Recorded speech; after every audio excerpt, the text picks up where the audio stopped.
국민의힘이 비상대책위원장 인선에 어려움을 겪는 가운데 중진 의원부터 초선 의원까지 여러분들이 거론되고 있습니다. 계엄 옹호 정당이란 이미지를 싣고 대통령과 분리 작업을 할 수 있어야 한다. 이런 조건을 말씀하신 분이 있습니다. 국민의힘 중진이신 조경태 의원 전화 연결해 자세한 말씀 들어보겠습니다. 의원님 안녕하세요. 네, 안녕하십니까. 조경태입니다. 네, 국민의힘 비대위 출범이 늦어지고 있습니다. 당에선 좀 더 의견을 수렴하겠다는 입장인데요. 어떤 의견들이 오가고 있습니까? 네, 아무래도 당에서는 이번 비상계엄에 대해서 어떤 입장인지에 대해서 물론 많은 의원들께서는 비상계엄이 잘못됐다라고 이야기하지만 그러면서 탄핵은 해서는 안 된다는 그런 어떤 이중적인 주장을 하는 의원들이 또 계시고요. 또 그렇게 해서는 안 된다. 우리 당이 바로 가려면 비상계엄을 옹호하는 듯한 그런 이미지의 정당이 되어서는 안 되고 대통령과 분리해야 된다는 그런 의견들이 있거든요. 네. 사실은 사고는 대통령이 쳤는데 의원들끼리 옥신각신하는 그런 모습을 보여주고 있는 것 같습니다. 네. 의원님께서 비대위원장의 조건을 밝히셨어요. 지금 말씀하신 대로 당과 윤 대통령과의 분리라고 할 수 있는데 좀 더 부연해 주시겠습니까? 사실 민주공화정에서는 주권자인 국민의 뜻을 따르지 않는 정치인은 정치를 할 자격이 없다라고 보고 있거든요.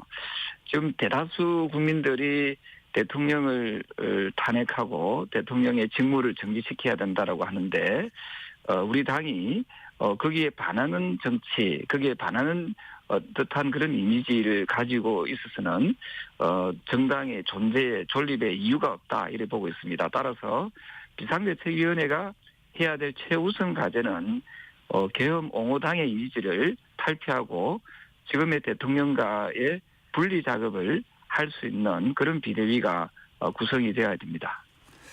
어떤 분이 돼야 된다는 건가요? 거기에 부합하는 인물이면 좋겠습니다. 우리 당에 그런데 탄핵에 반대했던 인물이 과연 비대위원장으로 갔을 경우에 자칫 계엄 옹호당의 이미지를 벗어날 수 있을까 하는 그런 부분에 대해서도 저는 깊이 유념하고 고민해야 되고요. 또한 비대위원장이 되는 분은 제 첫 번째의 과제가 대통령을 제명 처리하는, 즉 대통령과의 분리 작업을 할 수 있는 그런 인물이어야 되지 않을까 이런 생각합니다. 지금 언급되는 인물들을 보면 친윤 중진들도 많이 언급이 되던데 의원님이 요청하는 그 조건의 비대위원장이 실제 임명될 가능성은 얼마나 있다고 보세요? 아마도 지금 본인들도 이러한 부분의 방향성에 본인들이 과연 할 수 있을까에 대한 그런 고민들을 많이 할 것이라고 보고 있고요. 따라서 자신들이 지금 하고 있는 방향으로 비대위를 구성하려고 하다 보니까 저는 그러한 부분에 대한 그 명분에서도 상당히 밀리지 않을까 이런 생각을 합니다. 저는 과거에 그 한나라당입니까? 돈봉투 사건이 있었을 때 천막 당사의 어떤 정신을 가지고 네. 당을 재건한 적이 있습니다. 지금 국민의힘이 국민들께 석고대죄를 하고 과거 천막 당사의 정신으로 돌아가야 된다. 그렇지 않으면은 정권을 고스란히 야당에 헌납하는 꼴이 되지 않을까 이런 생각을 합니다. 반대로 지금 같은 맥락의 질문인데요. 비대위원장이 되면 안 되는 1순위 조건 뭘 꼽을 수 있을까요? 어찌 보면 제가 말씀드렸던 내용의 역으로 생각하면 되겠습니다. 비대위원장이 돼서는 안 되는 인물이라고 하면은 비상계엄을 옹호하는 듯한 그런 이미지를 가질 수 있는 인물, 그리고 국민의 뜻에 반하는 그런 이미지를 가질 수 있는 그런 인물입니다. 잘 아시다시피 이번 비상계엄으로 인해서 한국 경제에 심각한 타격을 입혔습니다. 오늘도 오늘 환율이 1,450원을 오르내리고 있습니다만은 그렇죠. 일부 경제학자들에 의하면은 1,500원이 넘는 환율이 되면은 한국 경제는 그야말로 비상 상태가 되고 금융 위기에도 배제할 수 없다라고 할 정도로 상당히 위기를 자초했습니다. 그래서 비상계엄으로 통해서 국민들께 엄청난 그 유무형의 재산적 피해를 입혔다. 이런 부분에 대해서 그리고 잘 아시다시피 2000년도에 들어와서 비상계엄을 한 국가들이 보면은 미얀마, 태국, 필리핀 이런 나라들이거든요. 네. 우리나라가 이런 나라들은 1인당 GDP가 10,000불이 안 됩니다. 우리나라는 36,000불인데요. 선진국가에서 비상계엄을 한 사례는 거의 없다는 사실을 보면서 우리나라를 스스로 국격을 매우 심각하게 떨어뜨린 대통령을 용서할 수 있겠습니까? 저는 우리 국민들이 엄청난 자존심에 상처를 입었다. 그리고 심대한 경제적인 유무형의 타격을 입었다는 그 점을 비춰봐도 우리 당이 저는 국민들의 뜻을 잘 받들 수 있도록 해야 되지 않을까라는 생각을 합니다. 네. 혹시 의원님은 어떠세요? 당에서 나서달라 요청은 없었습니까? 네, 아직까지는 그런 정식적인 요청은 없었고요. 어떤 분이 되더라도 저는 단호하게 대통령과의 분리 작업을 할 수 있는 그런 인물이어야 저는 국민들께 그나마 어떤 제 서러움을 어느 정도 좀 해소시킬 수 있지 않을까 이런 생각을 합니다. 의원님, 만약 요청이 들어오면 생각은 있으세요? 네, 생각은 어쨌든 해보겠습니다만은 자칫 누가 하시더라도 제가 말씀드렸던 이런 방향성을 가지고 이 부분을 좀 더 빠르게 수습해야 된다는 생각을 합니다. 왜냐하면 이 정치 불안, 이 국정 혼란이 연속되면은 결국 피해는 국민이 입게 되는 거거든요. 네. 국민들을 안정시키고 또 우리 경제를 안정화시키기 위해서는 반드시 발빠르게 수습하는 그런 비대위가 돼야 된다. 저는 그렇게 보고 있습니다. 비대위원장 하마평에 초선이자 소장파로 꼽히는 김재섭 의원도 거론되고 있는데 이 카드는 어떻습니까? 네, 저는 그런 초재선 의원들 중에서도 저는 고려할 수 있다라고 보고 있고요. 다만 누가 비대위원장이 되더라도 이런 혼란한 전국을 발빠르게 수습하는 사람이어야 된다라는 생각합니다. 이쪽 저쪽 눈치 보면서 계속해서 어떤 전국 불안에 제대로 수습하지 못한다면은 저는 훨씬 더 많은 국민들로부터 비판과 비난을 받지 않을까 저는 그런 생각을 합니다. 수습할 수 있어야 된다, 역량이 있어야 된다 이런 얘기이신 것 같은데 비대위원장의 무게에 비춰봤을 때 초재선 의원들이 비대위원장이 되면 중진들의 휘둘릴 가능성은 없을까요? 네, 그 점이 가장 우려스러운 부분이고요. 저는 당차게 어쨌든 우리가 잘못했습니다. 국민 여러분 하면서 석고대죄를 하고 또 대통령과의 관계를 강함히 끊어내고 대통령을 즉각적으로 제명 또는 출당을 시킬 수 있는 그런 비대위가 탄생해야만이 이 사태를 수습할 수 있지 않을까 저는 그렇게 보고 있습니다. 의원님께서 계속 석고대죄부터 해야 한다 강조하고 계신데 국민의힘이 그렇게 할까요? 그렇게 하지 않으면은 저는 국민의힘이 저는 희망이 있겠느냐 이런 생각을 합니다. 앞서 말씀드렸던 대로 대한민국은 민주공화국이지 않습니까? 네. 민주공화정에서 주권자는 대통령이 아닙니다. 주권자는 국민이지요. 국민을 배신한 대통령 용서되지 않습니다. 그리고 국민을 뜻을 따르지 않는 정치를 할 자격이 없다. 이 점을 우리는 국민의힘 소속 의원들은 염두해 둬야 되고 그런 정신으로 저는 정치를 해 나가야 된다. 그런 말씀을 드리고 싶습니다. 그런데 저희가 이제 언론을 통해서 접해보면 당내의 자성론이 좀 사라지는 분위기로 보여요. 이유는 뭐라고 생각하세요? 그 이유는 아무래도 대통령에 대한 의식이 저는 많이 깔려 있다 이렇게 보고 있거든요. 대통령을 지키려고 하다 보니까 그런 부분에 대해서 단호함이 많이 부족하고 또한 국민에 대한 그런 진정성 있는 그런 사과와 반성이 부족하지 않는가 저는 그렇게 보고 있습니다. 네. 전해지기로는 이번엔 비대위원장 추천위원회를 구성한다 이런 얘기도 나오고 있고요. 이렇게 되면 비대위 출범이 늦어질 것 같은데 언제쯤 결정될까요?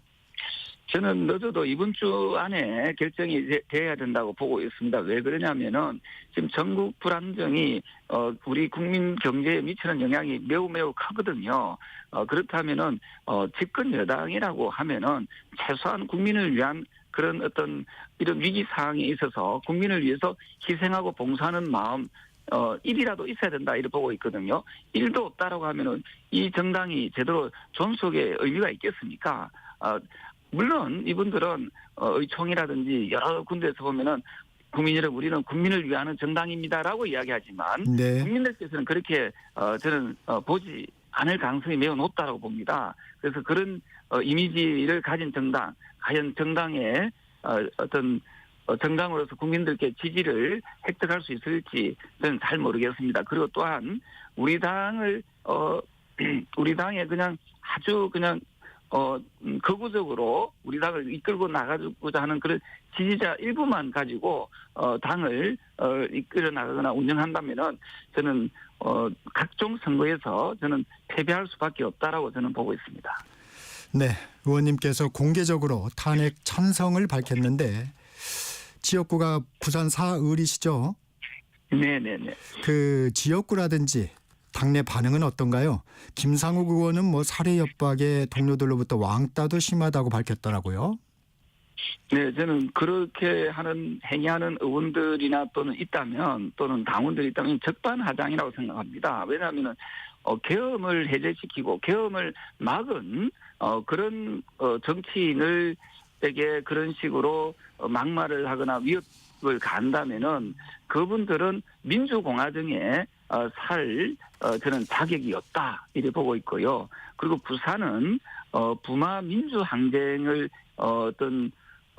일으키고 그리고 또 부산은 민주화의 성지입니다. 부산 시민들이 저는 아주 정의로운 분들이고 민주 시민들이라고 저는 보고 있습니다. 그리고 많은 부산 시민들께서는 이번 비상계엄에 대해서 반대했고 또 대한민국의 민주주의를 지켜나가는 그 위대한 시민이라고 보고 있기 때문에 저는 부산 시민들의 그 마음을 누구보다도 잘 알고 있는 사람 중에 한 사람이다. 저는 그렇게 보고 있습니다. 의원님 개인에게는 응원의 메시지가 더 많습니까? 네, 응원의 메시지가 많이 있고요. 그리고 또 물론 저를 또 아주 원색적으로 비난하는 그런 분들도 계시지만 저는 원색적으로 비난하는 분들은 어찌 보면 대통령을 일방적으로 지키겠다는 그런 분들인 것 같아요. 저는 그런 분들이 좀 더 민주공화정의 시민으로서 다시 거듭 태어나는 계기가 되기를 진심으로 바라고요. 분명한 것은 비상계엄은 그 대통령을 옹호하는 분들에게 말씀드리고 싶은 것은요.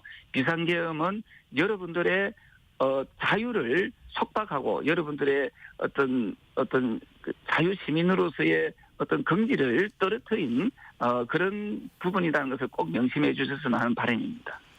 연관해서 하나만 더 묻겠습니다. 계엄 사태 이후에 국민의힘에서 탈당하는 당원이 잇따른다는데 실제 어떤 상황인가요? 네, 실제적으로 박근혜 대통령 시절에도 박근혜 대통령 시절에 그때도 탄핵이 계속 이어졌습니다만은 지금 현재도 탈당이 계속 이어지고 있는 그런 추세에 있고요. 그리고 어저께 제가 제주도에 있는 어르신 한 분도 이 당에 못 있겠다, 탈당해야겠다는 그런 탈당 의지를 밝혔거든요.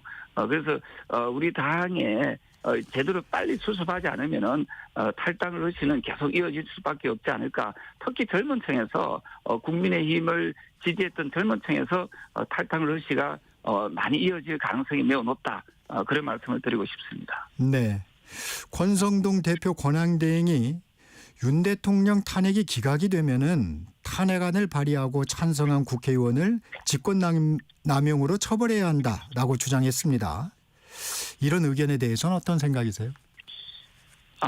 저는 대통령의 탄핵에 대해서 그런 인식을 하는 것은 대단히 위험하다 생각하고요. 만약에 윤석열 대통령의 탄핵이 기각이 되면은 훨씬 더 사회적 혼란은 더 많이 발생할 수밖에 없다라고 생각합니다. 저는 그런 부분에 대해서는 예견해서 만약에 그런 말씀을 하셨다면은 부적절한 그런 발언이지 않을까 이런 생각이고요. 그러면은 한 가지 묻고 싶은 게 윤석열 대통령의 경험이 심대한 막대한 국민들께 경제적 피해를 입혔고 또 네. 국격을 아주 많이 떨어뜨린 부분에 대해서는 그 입장 표명부터 분명히 하는 것이 좋겠다 이런 생각합니다. 네. 어제 보니까 국민의힘에서 추경호 전 원내대표와 여당 의원들을 향해 내란 공범이다 이렇게 발언한 김용민 더불어민주당 의원을 국회 윤리위원회에 제소하기로 한 데 이어서 역으로 계엄 해제 표결에 참석하지 않은 민주당 중진들을 내란죄 공범으로 고발하겠다 밝혔습니다. 이런 의견은 어떻게 들으셨어요? 네, 저는 혹시나 이게 정쟁으로 이어지지 않도록 해야 된다 이렇게 보고 있고요. 저는 쌍방간에 이런 물론 고발이 이어진다면 결국은 어느 쪽이 잘했는지에 대해서는 진상 규명이 이어지지 않겠습니까?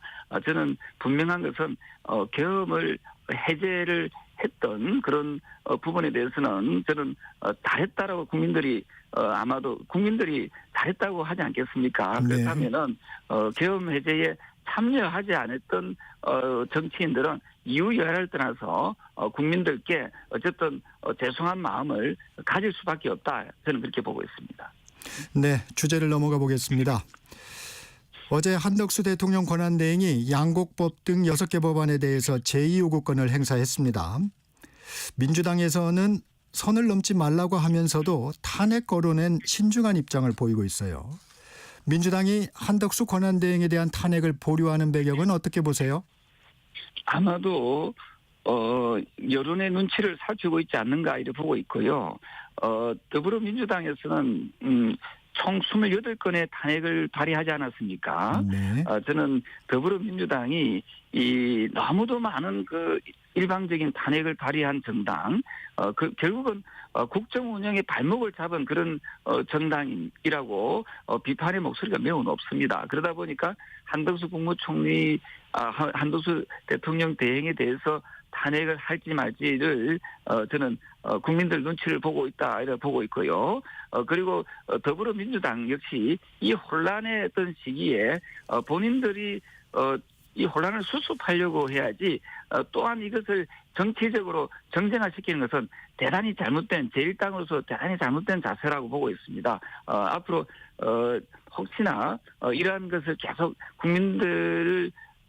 국민들에게 그런 탄핵을 전문적으로 하는 그런 정당의 이미지로 비친다면은 그들 역시 집권할 수 있는 주권 정당의 어떤 그런 이미지는 아니지 않을까 그런 생각을 합니다.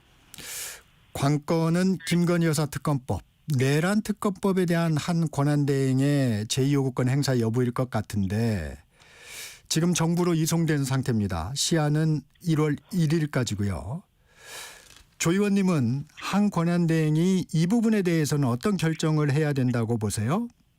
저는 물론 현명한 선택을 하시겠지만 앞서 말씀드린 양국법이라든지 경제와 관련된 그런 부분에 대해서의 성격과 이거는 민생과 관련된 거지 않습니까? 그거가 김건희 특검이라든지 내란 특검 같은 경우는 좀 분리해서 제2요구권을 발휘하는 게 좋겠다라고 생각을 합니다. 앞서 말씀했던 국민의 어떤 혈세가 많이 들어갈 수 있고 국민이 부담을 줄 수 있는 그런 법에 대해서는 제2요구권이 어느 정도 타당하다라고 저는 보고 있고요. 다만 김건희 특검법이라든지 내란과 관련 특검법은 저는 이것은 단호하게 국회에서 처리해야 된다. 그래서 제2요구권을 하는 것은 저는 적절하지 않지 않을까 이런 생각을 합니다.